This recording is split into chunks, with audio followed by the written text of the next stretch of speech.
दोस्तों नमस्कार। दोस्तों आज का विषय है कि आप अपने परिवार के किसी सदस्य के नाम अगर कोई शस्त्र लाइसेंस है, कोई हथियार है और वो परिवार के सदस्य जब बुजुर्ग हो जाते हैं या उनकी मृत्यु हो जाती है, हथियार जमा हो जाता है थाने में या किसी बंदूक की दुकान में, तो आप उसको अपने नाम कैसे ट्रांसफर कराएं, अपने कब्जे में कैसे लें। दोस्तों एक नियम है कि किसी भी गन का लाइसेंस जब तक आपके पास लाइसेंस नहीं होगा तब तक आपको उस गन का कब्जा नहीं मिलेगा। माने आप नई भी नहीं खरीद सकते हैं या जो आपके किसी परिजन के नाम लाइसेंस है, बंदूक है, हथियार है, रिवॉल्वर, पिस्टल जो भी है, उसको आप अपने पास नहीं रख सकते हैं। इसके लिए सबसे पहले आपको लाइसेंस लेना होगा और लाइसेंस लेने की जो प्रक्रिया है उसके संबंध में मैं 2-3 वीडियो बना चुका हूं, फिर भी मैं फौरी तौर पर शॉर्ट में बताई देता हूं। सबसे पहले आप एक फॉर्म लीजिए। फॉर्म आपके यहाँ एसडीएम या डीएम के यहाँ जो क्लर्क हैं, इस्लाहा बाबू जिसको कहते हैं, उसके यहाँ मिल जाएगा। 1000 रुपये उसकी कीमत है। आप 1000 रुपये भुगतान करके जैसे ही फॉर्म लेंगे तो फॉर्म 2 प्रतियों में होता है। उन 2 प्रतियों में वहीं से एक मोहर लगा करके आपको फॉर्म दिया जाएगा। एक प्रति एसडीएम के लिए होगी, उसमें लिखा होगा कि एसडीएम सो एंड सो। अब एसडीएम सो एंड सो क्यों? जहां के आप निवासी हैं, जहां आप रहते हैं, उस एरिया की जो तहसील है, उस तहसील के एसडीएम के लिए आपको एक मोहर लग के वहीं मिल जाएगी कि फला फला एसडीएम जांच कर आख्या दें। और आपके यहाँ का लोकल का जो पुलिस थाना होगा, जहां आपका एड्रेस है, जहां आप रहते हैं, उस पुलिस थाने के एसएचओ के लिए लिखा जाएगा थाना प्रभारी सो एंड सो जांच कर आख्या दें। फॉर्म आपको दे दिया जाएगा, आप उस फॉर्म को फिल करिए। पूरा फिल करने में उसमें कई कॉलम्स होते हैं, 2-3 एफिडेविट लगते हैं, शपथ पत्र लगते हैं, जिसमें आप अपना पूरा विवरण, आप क्या रोजगार करते हैं, आपकी क्या आयु है, आपकी क्या शैक्षिक योग्यता है, आपके कहाँ बैंक अकाउंट हैं, आप क्या पैन नंबर कितना है, क्या आप व्यवसाय करते हैं, कितना इनकम टैक्स देते हैं, कितनी आपके पास प्रॉपर्टी है, ये सारा कुछ उसमें लिखा जाता है। इसके बाद वो दोनों फॉर्म अलग अलग दोनों जगह पर चले जाते हैं और उन दोनों जगहों पर माने राजस्व में और पुलिस में इनकी रिपोर्ट लगना चालू हो जाती है। दोस्तों बहुत सारे लोग ये कहते हैं कि बिना पैसा दिए हुए लाइसेंस नहीं बन सकता। दोस्तों ये लाइसेंस बनवाना बड़ा काम है। सम्मानित लोगों के पास लाइसेंस आपने देखा भी होगा, आप भी सम्मानित हैं, आप भी प्राप्त कर सकते हैं। लेकिन जब भी आप कोई बड़ा काम करते हैं, ये बड़ा काम है, बड़े काम की श्रेणी में आते हैं, आप रिवॉल्वर लगा करके कहीं जाएंगे तो आपको अगली पंक्ति में बैठाया जाएगा। एक सम्मानित व्यक्ति होता है ऐसा व्यक्ति। तो आप थोड़ा मेहनत करनी पड़ेगी। बिना मेहनत के अपने आप कोई आपको लाइसेंस बना के नहीं देगा कि ये लीजिए आप घर में बैठे रहें और आपको लाइसेंस मिल जाए। आपको बहुत मेहनत करनी पड़ेगी, माने उस फार्म के पीछे पीछे आपको चलना पड़ेगा। जैसे जैसे आपका फार्म चले वैसे आप पीछे पीछे उसके चलिए। आपकी रिपोर्ट्स लगती हैं, तो पहली रिपोर्ट लगती है लेखपाल की। वो लेखपाल आपकी प्रॉपर्टी और उस जगह पर जहां आप रहते हैं, क्या आपके पास ऐसा हथियार रखने की जगह सुरक्षित है, यानी आपका पक्का मकान बना हुआ है, ये रिपोर्ट लगाएगा उसमें। और वो लगाएगा कि आपके पास प्रॉपर्टी कितनी है, माने खेती है या बैंक में पैसे हैं, एफडी है, इंश्योरेंस हैं, शेयर बाजार में आपने निवेश किया है, माने 1 नंबर की आपके पास कुछ प्रॉपर्टी होनी चाहिए।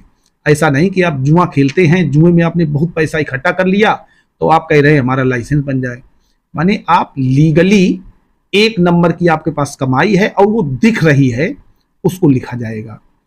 उस फार्म को वो रेवेन्यू डिपार्टमेंट में चलेगा, लेखपाल रिपोर्ट लगाएगा, फिर नायब तहसीलदार के पास जाएगा, फिर तहसीलदार के पास जाएगा, फिर एसडीएम के पास जाएगा। उसमें अमीन की भी रिपोर्ट लगेगी, आपके ऊपर कोई बकाया नहीं है। कोई सरकारी बकाया रखना गलत बात होती है। आपके ऊपर कोई बकाया है तो आपको बकाया जमा करना होगा। माने जिनके पास हथियार होते हैं, लाइसेंस होते हैं, वो लोग बकाया नहीं रखते, किसी का उधार नहीं रखते। और उधार लेना अच्छी बात है, लेकिन बकाया रखना अच्छी बात नहीं है। दोस्तों इसके बाद दूसरा फार्म जो है वो पुलिस के अंडरटेकिंग में जाता है। तो पुलिस में शुरुआत होती है चौकी इंचार्ज या हल्का इंचार्ज से। जैसे आप जहां रहते हैं आपका जो घर है वो जिस पुलिस स्टेशन के जिस एरिया में पड़ता है। अब उस पुलिस स्टेशन से आपका घर दो जगह से कमांड होता है, या तो उस पुलिस स्टेशन में कोई हल्का इंचार्ज होगा जो देख रहा होगा उस एरिया को, स्पेसिफिक एक एरिया को, या उसमें एक चौकी होगी उस पुलिस थाने के अंतर्गत, तो चौकी इंचार्ज होगा। सबसे पहले प्राइमरी रिपोर्ट उसी व्यक्ति की लगती है। वो क्या देखते हैं कि चुनाव में आपकी क्या भूमिका है, आप वोट डालते हैं या नहीं डालते हैं, आप चुनाव के समय हुड़दंगी, या ऐसा तो नहीं कि आपको 107 116 में बाउंड किया गया हो कि आप अपराध नहीं करेंगे या शांति भंग नहीं करेंगे, आप पर 151 की कोई कार्रवाई तो नहीं हुई है कि थोड़ी थोड़ी बात में झगड़ा फसाद कर देते हैं, आपकी भाषा शैली बिगड़ जाती है लोगों से बात करने में, या कोई एफआईआर तो आपके लिए दर्ज नहीं हुई है, कोई एनसीआर तो दर्ज नहीं हुई है, माने आप झगड़ालू किस्म के व्यक्ति हैं, तो आपको लाइसेंस के लिए अनुशंसा नहीं की जाएगी।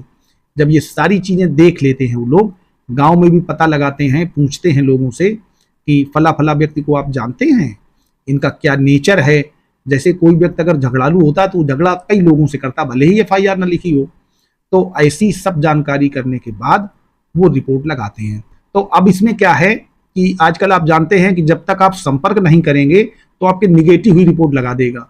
आप उससे मिलिए, उसको पोलाइटली बताइए कि सर मैं यहाँ इस तरीके से हूँ, मुझे आवश्यकता है हथियार की, मेरे खिलाफ कोई मुकदमा नहीं है, मेरी इस तरीके से वहाँ रहता हूँ, ये जॉब करता हूँ, ये हमारा काम है, और हमारे परिवार के फला फला सदस्य के नाम, उसमें कॉलम होता है। जब आप फॉर्म फिल करेंगे तो एक कॉलम है कि आपके घर में, घर परिवार में कोई हथियार है या रहा है, तो आप उसमें विवरण लिखिएगा कि हमारे फला फला जो परिजन हैं, दादा हैं या पिताजी हैं, चाचा हैं, ताऊ हैं, जो भी हैं, माता जी हैं, बुआ जी हैं, जिनके नाम हथियार है, तो अब उनकी या तो डेथ हो गई है या बुजुर्ग हो गए हैं, तो उनसे उनका विवरण लिखिए आप। एक लाइसेंस अगर आपके घर में है, कभी कोई शिकायत नहीं आई है, तो सेकेंड लाइसेंस बनना बड़ा इजी होता है। तो दोस्तों इस तरीके से सारा विवरण जब आप लिखेंगे तो वो रिपोर्ट लगा देगा। अब रिपोर्ट लगाने में 2-4 बार आपको हो सकता है वो बुलावे, वो भी आपका देखते हैं कि आप कितना पैसेंस है आप में। ऐसा नहीं कि एक बार गए आप होपलेस हो गए कि अब तो हमारा लाइसेंस बनेगा ही नहीं, हमें बार बार बुला रहा। तो दोस्तों दरोगा की रिपोर्ट लगने के बाद फिर उस थाने के थाना इंचार्ज की रिपोर्ट लगती है, वो उसको सबमिटेड करके आगे भेजते हैं। फिर वहां से फार्म डीसीआर भी जाता है, डिस्ट्रिक्ट क्राइम कंट्रोल ब्यूरो। वहां पर उस जिले के जितने थाने हैं उन सब में देखा जाता है कि कहीं अन्य थाने में तो आपके विरुद्ध कोई एफआईआर नहीं दर्ज है, नहीं तो पता चला कि जिस जगह आप रहते हैं वहां कोई एफआईआर नहीं है, उससे 50 किलोमीटर दूर दूसरे थाने में एफआईआर लिखी है, चोरी की है, लूट की है, डकैती की है, तो आपको लाइसेंस कभी नहीं मिलेगा। तो दोस्तों डीसीआरबी के बाद फिर सीधे ये फार्म आपका सर्किल ऑफिसर माने सीओ साहब के पास जाता है। सीओ साहब के यहाँ भी आप जाइए, वहाँ मिलिए, वहाँ भी सीओ साहब स्वयं अपने सामने रिपोर्ट लगाते हैं। वो भी आपका बॉडी लैंग्वेज देखते हैं, अगर ऐसा लगता है कि रिपोर्ट लगने योग्य है तो निश्चित ही रिपोर्ट लग जाती है। इसके बाद में एसपी के यहाँ जाएगा, एसपी के यहाँ रिपोर्ट लगवा लीजिए, वहाँ पहले एडिशनल एसपी रिपोर्ट लगाते हैं, फिर एसपी साहब नॉट ऑब्जेक्शन लिख करके और फार्म डीएम को भेज देते हैं। इधर रेवेन्यू वाला जो फार्म है उसमें लेखपाल, कानून गो, इसके बाद नायब तहसीलदार, तहसीलदार, फिर एसडीएम साहब की रिपोर्ट लग करके फिर वो फार्म डीएम के यहाँ चला जाता है। फिर डिस्ट्रिक्ट मजिस्ट्रेट के यहाँ आप जाकर के उनसे मिलिए, उन्हें बताइए कि सर मेरे यहाँ एक हथियार ऑलरेडी पहले से है जिसमें हमारे फला परिजन की मृत्यु हो गई है, उनकी मृत्यु के बाद वो हथियार हमारा फला फला जगह जमा है और उस जमा की रसीद भी सबमिट कराइए, तो ये मेरा लाइसेंस बन जाए, तो वो हथियार मैं वहीं से परचेज करने के बजाय ट्रांसफर करा लूँ। जब आपका लाइसेंस बन जाता है तो लाइसेंस बनने के बाद आपको या तो हथियार खरीदना है या आपके घर में कोई है तो उसको ट्रांसफर करा लेना है।